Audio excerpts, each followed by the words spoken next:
We have basking sharks. I just jumped out of the water next to the boat. There's another one in front of me there.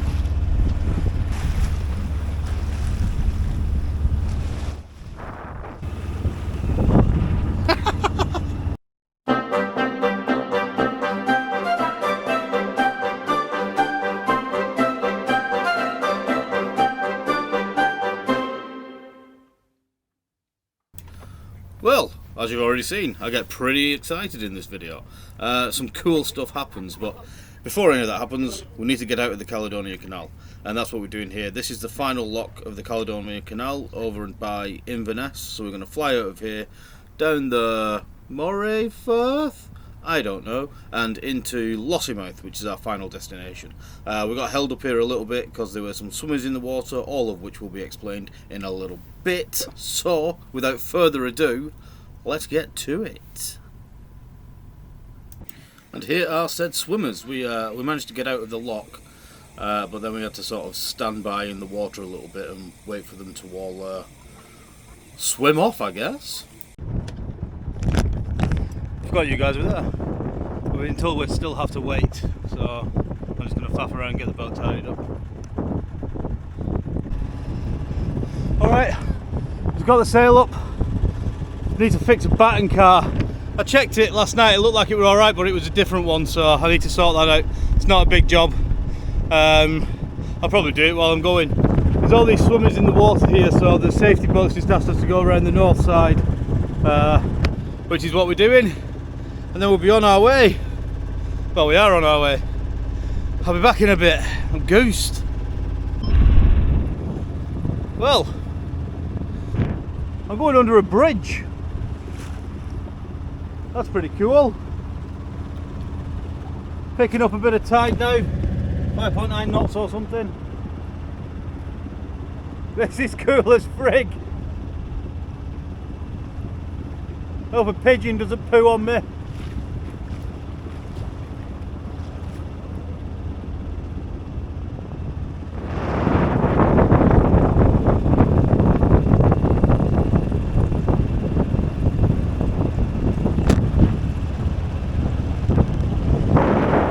Sorry, somebody was waving at me. I had to give them the obligatory wave.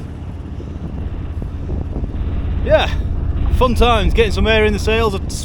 I took the reef out and just annoyed about that batting car. Oh, it was lower down than the ones I checked. I thought it was in, it was just hiding from me.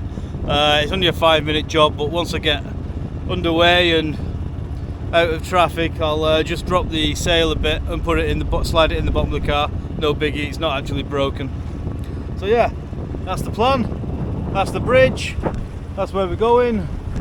That's me for a bit. So Alistair and Adita have gone straight ahead. This, if you can see that way, I'm going to split these banks, come up to this shore here, and then I've got a better angle on the wind going that way. That's the plan. You can't see that screen. I can see it perfectly, but you can't. So basically, I'm doing something different. Maybe they know something I don't, but you know, sometimes you just got to play around and try and get sailing instead of engineing. So that's what I'm about to do. I'm about to, in another 2 or 3 minutes, head over there between two shoals, and then head out, and I'll have a better angle of the wind from that side. That's the theory. We'll see. The next bit of video might be me aground somewhere. I just sort of zoned out a bit there and forgot that I did YouTube. Yeah, my little plan didn't work. I couldn't get enough angle on the wind to fly the headsail anyway, so I just went under main. Got a little bit, but it still put me behind everybody else. Although I was only doing 4.8 through the water and they were doing the best part of 6. So I've increased the revs on the engine as much as I'm comfortable. But currently doing 6 myself, but we've picked up more and more tide as we're going now. We've come through the little there's a little dog leg type thing through there with strong tidal streams. I've gone up to 7 through there.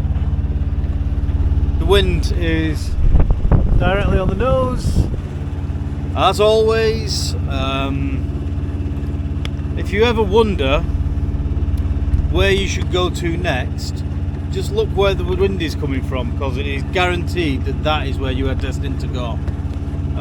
It's a ball ache, but it's frigging glorious. Look at it. I'm in a sea. Nice to get back to the sea. There's glorious beaches all along here, and on the little spit of land that sticks out where the lighthouse is, there were like people playing on there. Beautiful. We can make about a 15-degree turn in a little bit, which might get me some wind in the sail, but we'll see. Yeah, just plodding on. It's about time I had some dinner, something to drink.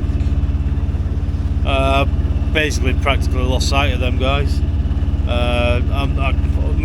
I'm useless. Little folding two blade prop just doesn't get me anywhere. So yeah, it is where it is. I shall get there when I get there. I don't mind night sailing. Have I told you where we're going? We wanted to go to Lossiemouth, but I don't think we can get in at all states of tide, and we're going to hit getting there at, just after low, so I don't think we'll have the water to get in. After that is Bucky, which is a commercial fishing port, but they will let yachts go in. Swell's picking up a bit. There are alternatives in terms of anchoring. There is a place that I can't remember, I'll put it here, that I looked at as an option that's before, excuse me, Lossiemouth. I've had no sleep. There are loads of yobs and stuff near the boat last night, and I was thinking, throw a stone through the window, that's trip over, I've got no money, and blah blah blah. All these things that go through your head as soon as you want to go to sleep. So yeah, play it by ear, we'll get to where we get to. I might end up in Fraserburgh tomorrow rather than Peterhead.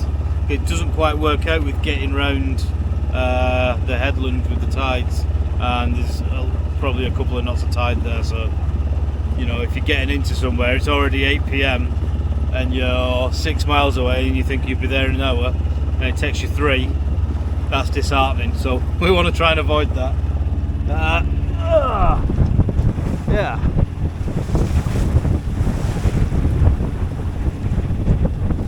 Beautiful. See you in a bit. Alright, we are full sail. Trying to make ground now. I can't get the direction they're going, they're motoring. But I'm maybe 15 degrees off. I'm not going to clear the next headland, but if I can try and... I'm doing a knot and a half more than I was, and I can do this for an hour and a bit, therefore I may well just catch up to them. But we'll see. Suppose the race is on. It's going to be a very long one, a very uncomfortable one, and a very busy one.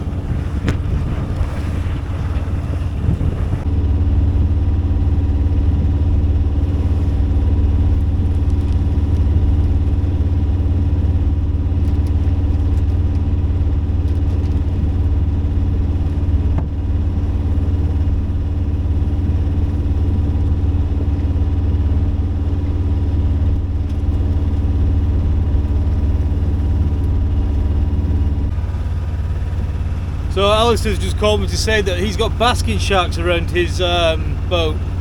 Hopefully we'll be in that area in about 30 minutes or so, so hopefully we can see them. I'm just steering with my leg. I caught up the Gibbsy 38. Gibbsy 38 is it? Yeah. I don't think I'm making ground on Alistair and Adita though, but we'll see. See what happens, see where we get. Hopefully the next thing you see will be basking sharks, because that'll be pretty freaking awesome. We have basking sharks.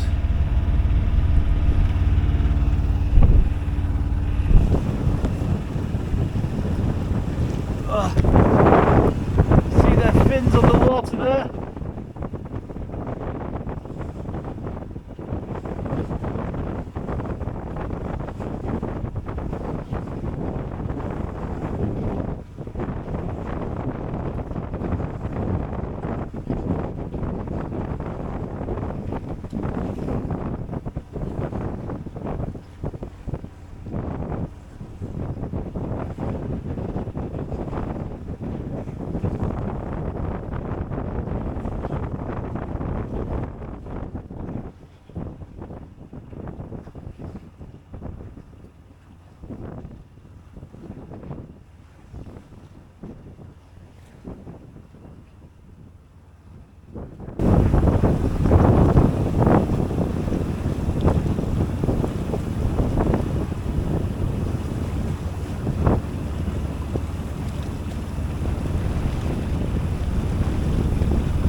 I just jumped out of the water next to the boat.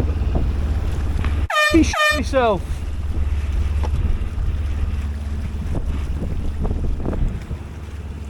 Oh, I can't believe I missed it. I just turned the camera off. It was literally right there.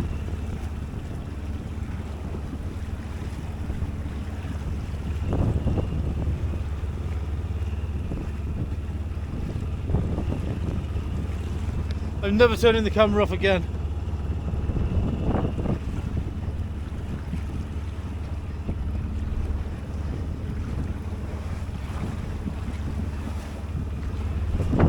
Alright, I'm turning the camera off.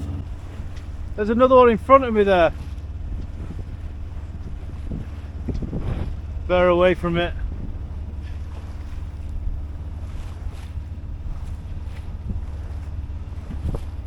Try and keep out of its way. I don't know which way it's going to go.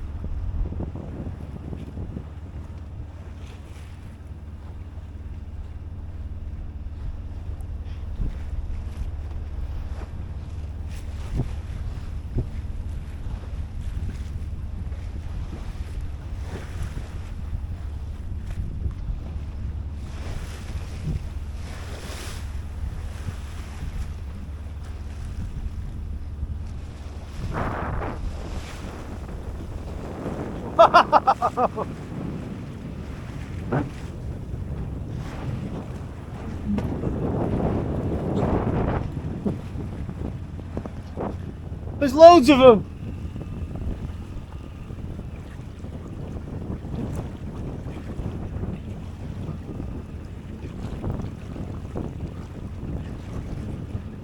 There's another one.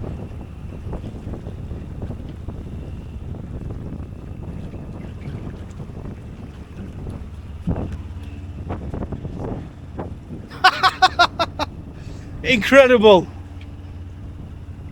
Trying not to hit any now. There's that many of them.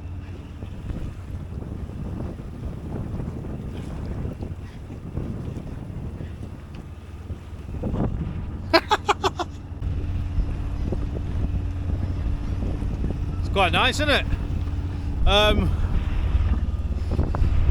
Yeah, so basking sharks, absolutely incredible. There must have been at least a dozen. There's a Norwegian ship somewhere behind me, over my head somewhere, that we spoke to in the lock. Really nice couple. They're just on the way back from the Caribbean actually,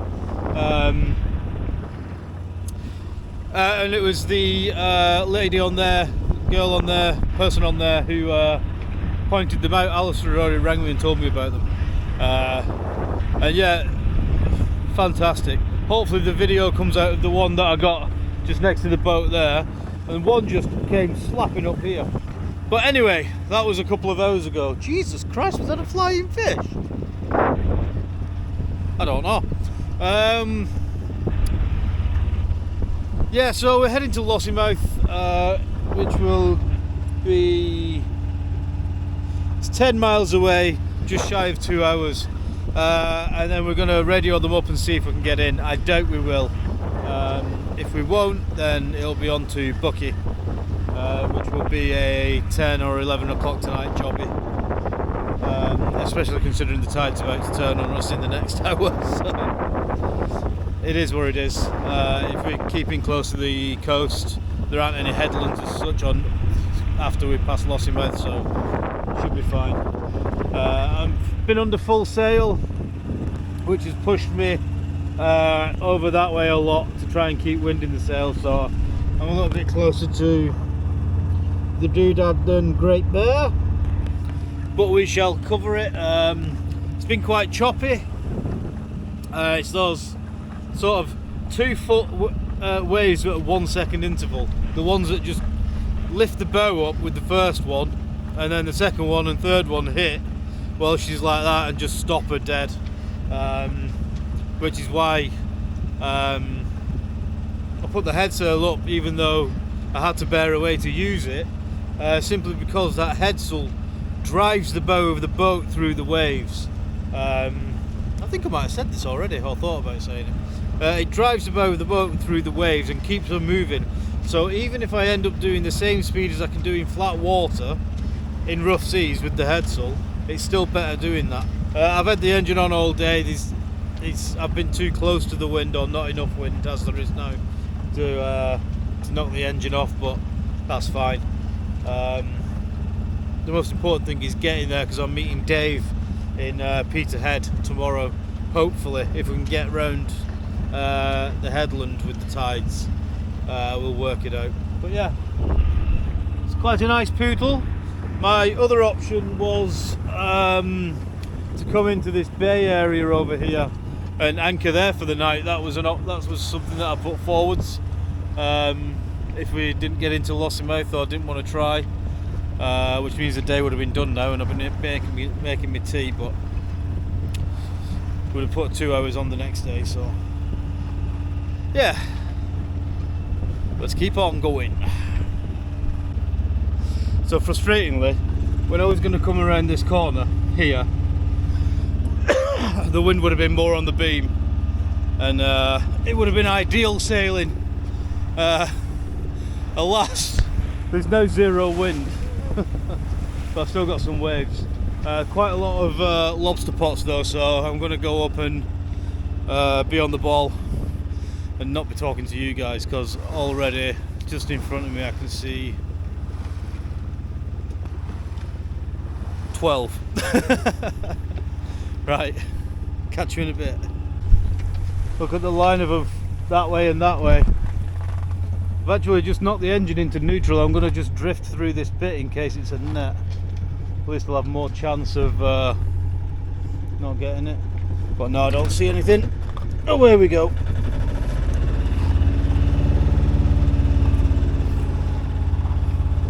Nah, we're fine. Poof! Lots of them. I've never seen as many. There must be 30 or 40. The wind came back. Full sail up. 20 degrees over. Flying. Well, 6.3 knots. I've still got the engine on, haven't I? I need to turn the engine off. But we're against tide now. We've probably got a knot of tide. I should be doing about 7 like this, but yeah, we've had a look at Lossiemouth and it appears we can go in there, so that's good. So that is the destination. Yeah, that's about that really.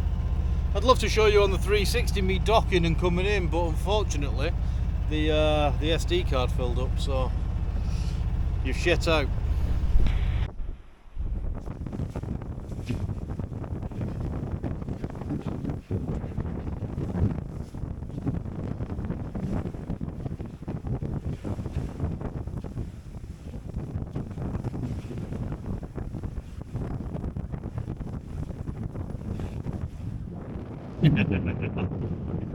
Knock the cobwebs off her. Been stuck in a canal being bored all week, hasn't she? Better ease her down a bit actually. She is my house. What a glorious way to end the day. Full canvas. Nice warm wind. Beautiful sun. Ah, not bad at all. Still can't wait to get ashore and get a pint though. And before you know it, we were in Lossiemouth. So you come in from where that lighthouse is there, in around the corner, and into the visitors area, which you will see just there. And then the harbour continues off up to the right there, and up on the right hand side is a pub that is used out of hours for getting your tickets and stuff like that. So yeah, it all got ropey. I don't know what the last thing I recorded was, but I'm in Lossiemouth. It all got a little bit hectic. So hectic in fact that I didn't put cameras on because I was too busy doing other stuff. But dropped the sails, and the wind picked up, and it was just motoring into this chop that just stopped the boat. So I was only doing about 3 knots heading down towards the entrance, through hundreds of lobster pots. So I was on the helm, I couldn't get off the helm. Great Bear had waited at the outside of the entrance. So the thing was, I'll just show you the marina quickly first. Great Bear's over there. This is the visitors area. It's quite cool. Great Bear's draft is 1.8, mine's about 1.7 or something. And there was conflicting reports as to whether we could actually get in. The charts say no, we can't get in, and then other things say yes, the channels, the approach is at 1.8 meters. So I said, right, we're 2 hours into a rising tide, I'll go first. I'll just nose in slowly, with the depth sounder, and if I touch I can just back out, and we're on a rising tide anyway, so I'll be fine. So I sort of linked up with those guys, and then I was coming in, and I thought the wind was blowing from that direction when we were at sea. So I'm like, right, well, I'll get in there, we'll have the protection of all the walls, stop the boat, chuck a couple of fenders out, find somewhere to park. Nope. I got in here, and the wind, much like it is now, is funneling right down here. And you can see the thingy on the water there, the wind on the water. Lost the bow. That came round, so stern to the wind, which is fine. But it was slightly from that direction. In fact, as it is again now. Which means that and the prop water were going in the same direction, so I had to keep nudging it over and trying to hold it, and then I had no fenders out. Great Bear came in, they got alongside, and I was really stressed. I was like, God help me. So I've ended up in this little tight spot. Luckily, Adita and Alistair grabbed the boat for me and chucked a fender down the side and all that, but it was a very, very stressful approach and docking. It was all fine in the end. As everything, you spend more time stressing about stuff than you do things actually going wrong. So yeah, Lossiemouth, this is actually the day after, so when you get here you go up and there's a pub on the corner over there, blue bottom, white top, I don't know if you can see it somewhere, called this name, I've forgotten. And you go up there and they give you a welcome pack and you pay at the pub. Because that's the thing, we'd tried ringing the marina, no answer. I'd emailed them, no answer. And called them up on the VHF on the way in, no answer. Basically, they operate from like 9 till 4 or 5, Monday to Friday, and that's it. Nobody's here. It's completely unmanned. So, yeah, that's that. I am here. I'm talking to you now. I'm actually about to leave. I just had a couple of pints in the pub up there.